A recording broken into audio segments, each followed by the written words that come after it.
Hello everyone, this is Vikrant Bhosle.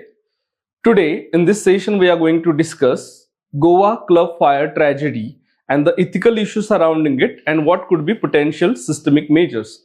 So let's look at some of the headlines that have appeared in some national daily newspapers. So this one is from Indian Express. It says 25 dead in Goa club fire, FIR flags lack of licenses, exits. So what was the root cause has been highlighted here.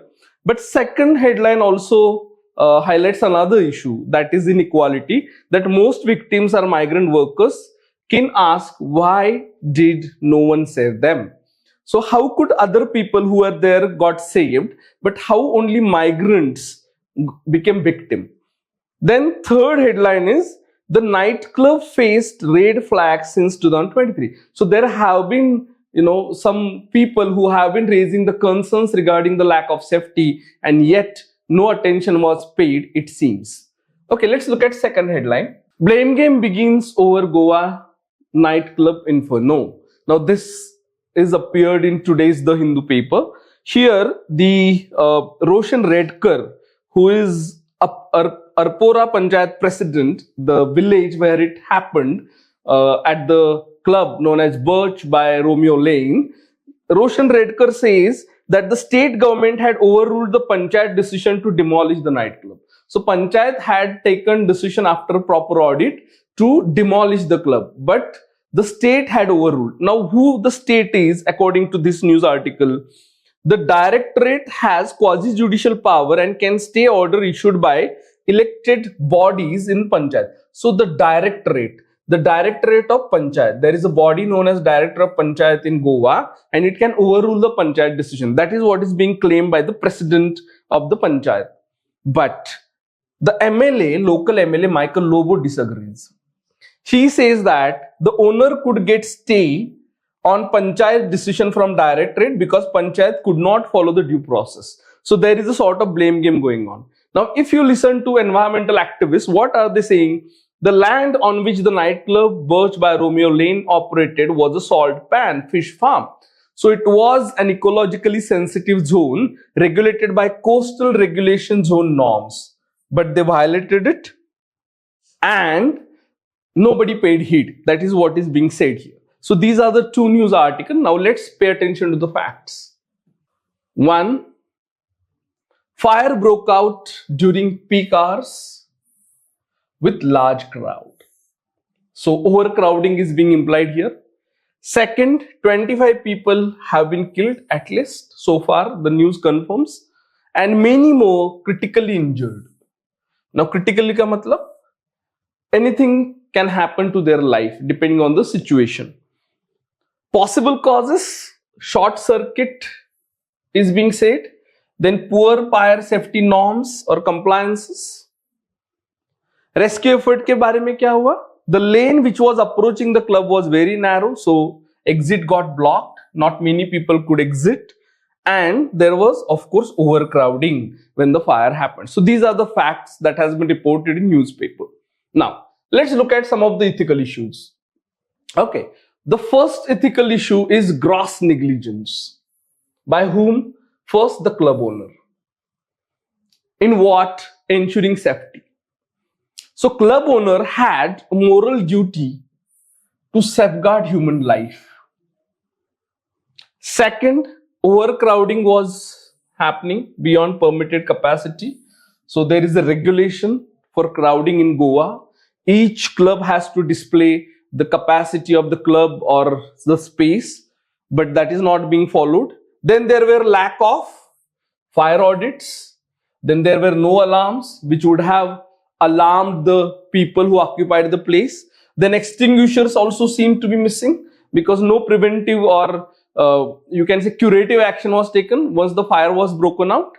So it was, in a nutshell, a breach of public trust. People come to your place to enjoy the life. It also implies they trust you for their life. But it was violated due to these lack of measures. Then authorities are to be blamed. because had they consistently and timely monitored the venue and enforced the norms which are created by the state laws, this event or this tragedy could have been prevented. So these are some of the ethical issues in tragedy in Goa club fire. Now, what are the administrative and governance failures? Okay, so first, it seems that the safety norms are there, but their enforcement is weak. They are not as strictly enforced as they should be. And this tragedy is a clear example of that. Second, there seems to be a corruption or complacency in granting licenses. How could a club without proper safety measures get licenses to operate? That is the big question mark. Then next, seems to be lack of coordination between different bodies like municipal bodies, police station, fire departments. So this prevented continuing the fire.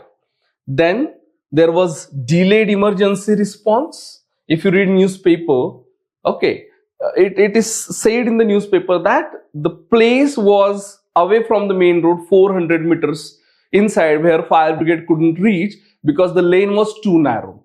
Now this had to be taken into account, but this infrastructure was missing and inadequate accountability mechanisms. So there is no clear accountability. Only few officials have been suspended so far, but larger implications are still not revealed.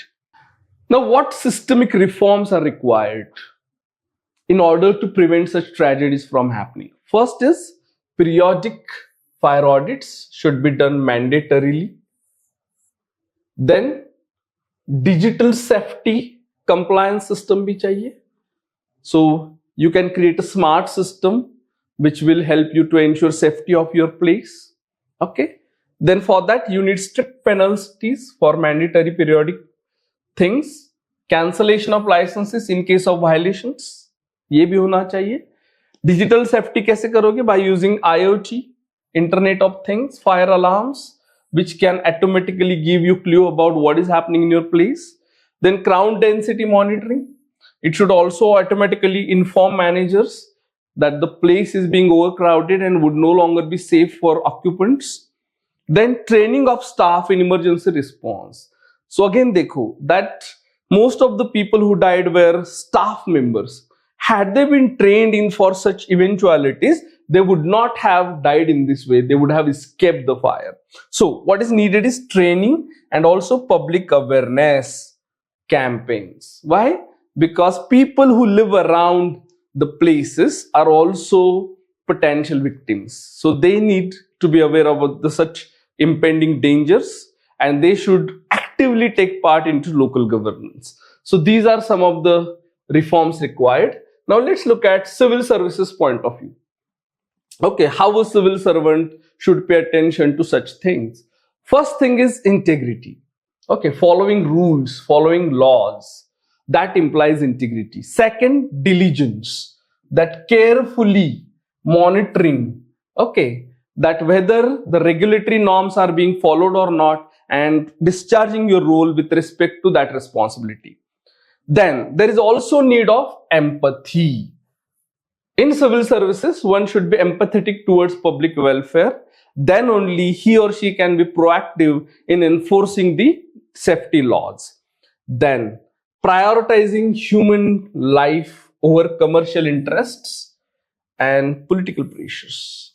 So sometimes it may happen that some people who are commercially motivated to make profit or some people who have political motives may pressurize you to look away when regulations are being enforced. No, you should take care of human life first and resist all these influences. The next, accountability at all levels. Sub responsible hai. Not only people who are at the bottom who are responsible to enforce the norms, but also people who monitor the activities of these people and make sure that they are working as per the laws. They are also responsible. And finally, being proactive in governance. क्योंकि proactive क्या करता है? Proactive responses, it prevents such tragedies. So these are some of the things you have to keep in mind while dealing with such issues and preventing them in long term. So I think this analysis of the Goa Fire Club tragedy will help you to deal with these issues and look at them through ethical lenses in future and prepare your proper response. Thank you. This session was designed for particularly UPSC ethics module. Thanks a lot.